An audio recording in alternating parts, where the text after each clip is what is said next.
આજરોજ તારીખ 17 જાન્યુઆરી આપણા દેશના યશસ્વી વડાપ્રધાન શ્રી નરેન્દ્રભાઈ મોદી અન્ય સૌ પંડિતોની હાજરીમાં ભગવાન શ્રી રામની અયોધ્યા ખાતે પ્રાણ પ્રતિષ્ઠા કરવાના છે. એ કારણે અમારે એ કથામાં સોનામાં સુગંધ વળે એવો કાર્યક્રમ નક્કી થયા છે. 47 દીકરીઓનો સમલગ્ન છે, લોકડાયરો છે અને 2 સંસ્થા છે, પંચનાથ મહાદેવ મંદિરની હોસ્પિટલ અને જ્વેલનાલ ડાયાબિટીસ ફાઉન્ડેશન. આ બંનેના સામાજિક જે કાર્યો કરી રહ્યા છે એના ફંડ રેઝિંગ માટેની કથાનો હેતુ છે.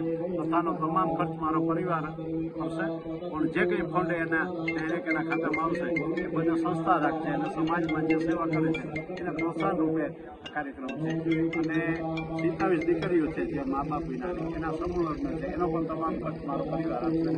ડાયરામાં મેર રાસ મંડળી છે પોરબંદરની ફેમસ, સતીપુરની મંડળી છે, આપણા સાઈરામભાઈ દવે અને જગદીશભાઈ ત્રિવેદીનો હાસ્ય કલાકારનો કાર્યક્રમ છે, આપણા રાજભા ગઢવી નારણભાઈ ઠાકોર છે એનો ભજનનો કાર્યક્રમ છે, અને ઉસ્માન મીર એ બાપ દીકરાનો પણ કાર્યક્રમ છે.